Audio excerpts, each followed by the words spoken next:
Hi, I'm Pamela from Content Clarity, and in this video I'm going to be talking through my Instagram strategy for Q2. Welcome to Content Clarity, a channel where I debunk all of the myths surrounding content planning, content creation, so that you as a business owner can show up confidently online and scale and grow your business with ease. Now, we're best to start then with Q1. So when it comes to moving from one quarter to the next, you want to look back at the previous period, so the previous 90 days, and see what is it that you did that worked really, really well so you can do more of it, and what you did that didn't really work very well so you can just put it in the bin. So when it comes to what performed best for me in Q1, it was 100% Reels.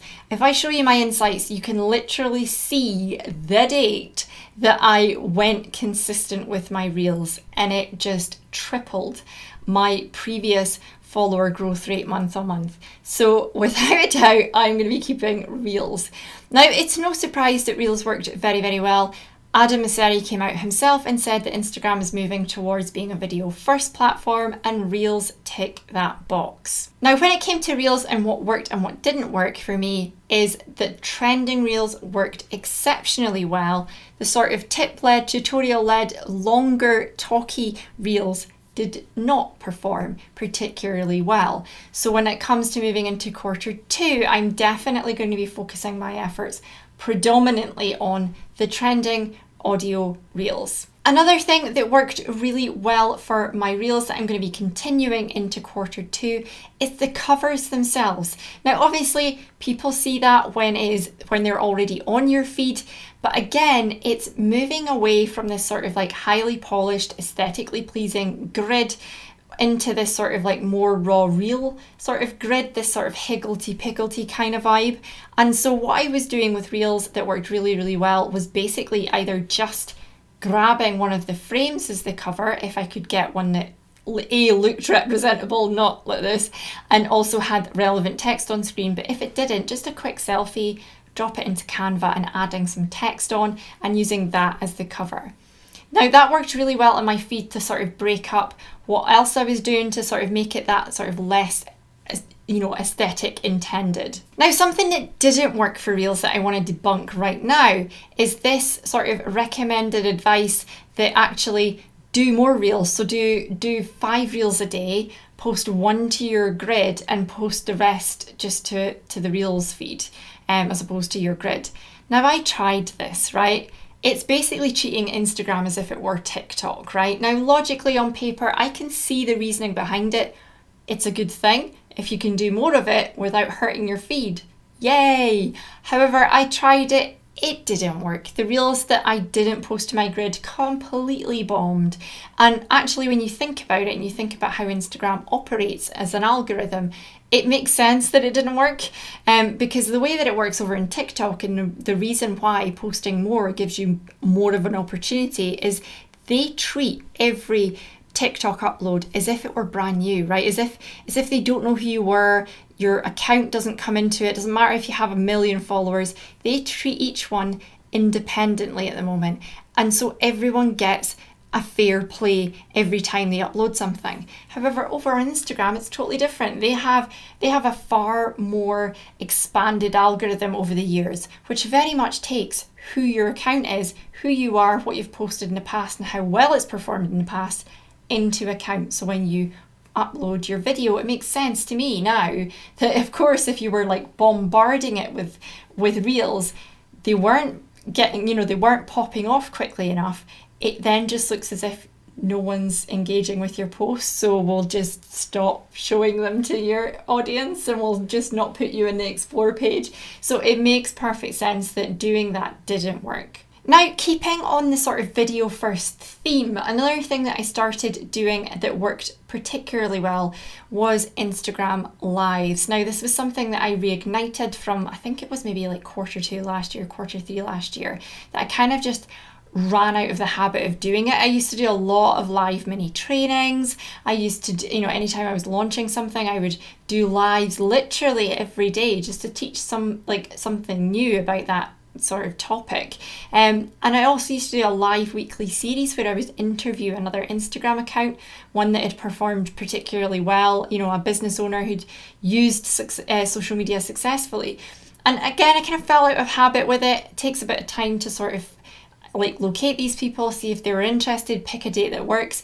And so I just kind of ran out of time. But I'm definitely going to be bringing Instagram Lives back, because obviously it ticks the video first box for Adam. And definitely going to be making sure that I slot that into Q2 more. Now, another thing is I'm seeing a lot of people sort of giving up on stories now that reels are the main focus. Now, I can get that. If you're struggling with time, then by all means focus on reels first. However, for me, my stories have always been very on the fly, on the day, kind of very raw, unedited version of me and the business. It's not something that's planned and scheduled in.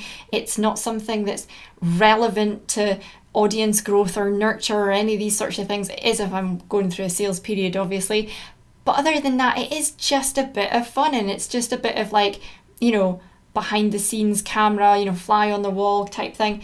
And so I'm going to keep that. I'm sorry, but I am. It ticks the box for video first. I get good views and good engagement from my stories, and I'm just going to keep it. It doesn't feel like work to me. Like, it's very easy to slot into my day. I work at home on my own, so having stories and kind of hopping on, being like, hey, it's a bit company for me. It's almost like I'm in an office, and it's like having office buddies around. So I'm going to keep that, and it ticks the video first box, and my audience really, really like it. Now, something else that I'm going to be keeping in Q2 is the value heavy posts. Now, I'm posting 3 times a week on Reels at the moment, and I'm posting them all to my grid, as I said. And I'm infilling that with 3 sort of value-led posts. Now, I used to try and sort of think about my feed and think about my aesthetics, and my face hasn't shown up much, so I better just post like a photo shoot version of me. And now it's the real estate is prime, right? If I'm posting 6 times a week and 3 of those are reels, I have 3 posts a week.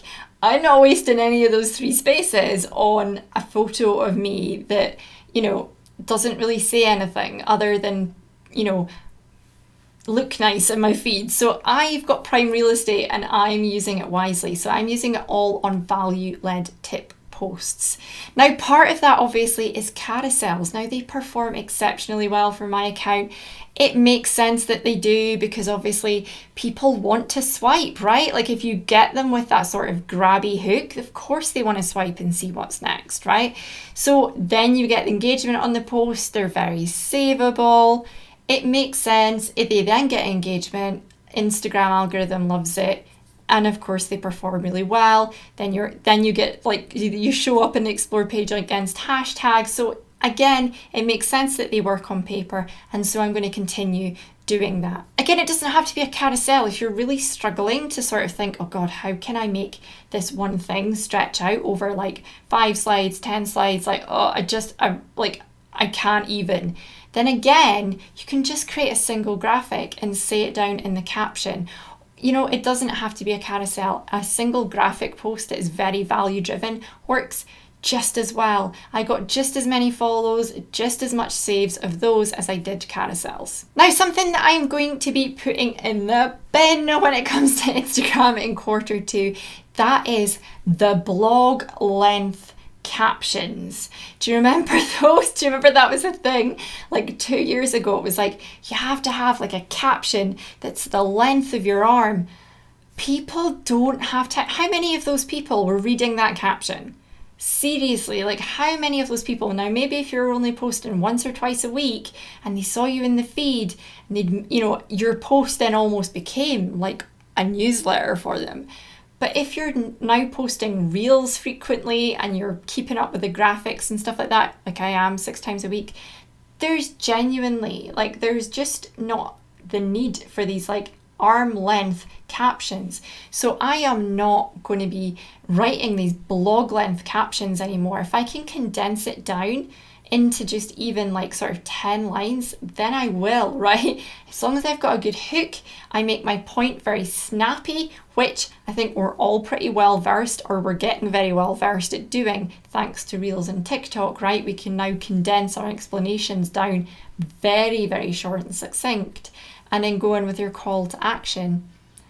The long captions are just not a necessity anymore. So when it comes to being time poor, that's definitely going to be one of the first things that I am not going to really sweat over. Now, another thing that I am putting into the bin when it comes to Instagram in Q2 is these like engagement tactics to try and drive more of your ideal clients towards you on Instagram. So there's so many of these. Now, I do like to still engage with my following. I do like to still sort of go out there and engage pre-post.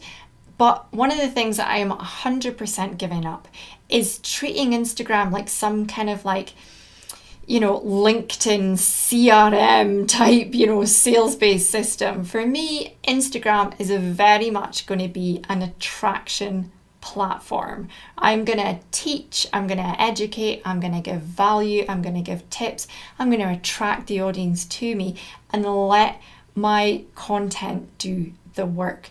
Because the other side of it is I just don't enjoy, maybe if that's your personality, but I just don't enjoy reaching out to accounts who don't even know who I am, don't follow me yet, and bombarding, liking all of their posts for the last 2 weeks, and then following them, and then commenting on 3 of their posts, and then making the effort to post on 3 of their posts every single week so I can go in with a DM pitch. Oh, heck no. Now, trust me, I have tried that. Now, it does work. Do not get me wrong. It does work. People are getting wise to it now, though. We know that when we get a DM from someone who we're not already familiar with, or we've not gone back and forth with over a period of time, we know what's coming. We know it's a pitch, right? So again, it's like, if you have a time, if you genuinely enjoy the thrill of a chase and all that sort of stuff, by all means, knock yourself out. But that is not for me. I am going to be using Instagram as an attraction first platform. So last up, I want to walk you through my posting schedule in case you want to sort of mirror this or adopt this yourself. So I am going to be posting Reels 3 times a week, and they will be trending track Reels. They will be that sort of pointing at the screen or, that kind of thing. They're not going to be talky ones. I'm going to be making sure that the covers of those Reels are either frames from the Reel itself or selfies that I've taken that I've put into Canva and added text to. The other 3 posts are going to be filled with value heavy posts, graphics, tip-led graphics, either singular ones or carousel posts. So let me know in the comments what you are taking into Q2 when it comes to Instagram. What have you seen that worked well for you in Q1, and what are you going to be putting in the bin? If you've liked this video, make sure you give it a thumbs up and subscribe, because I will be back again soon with another video. Thanks for watching. Bye.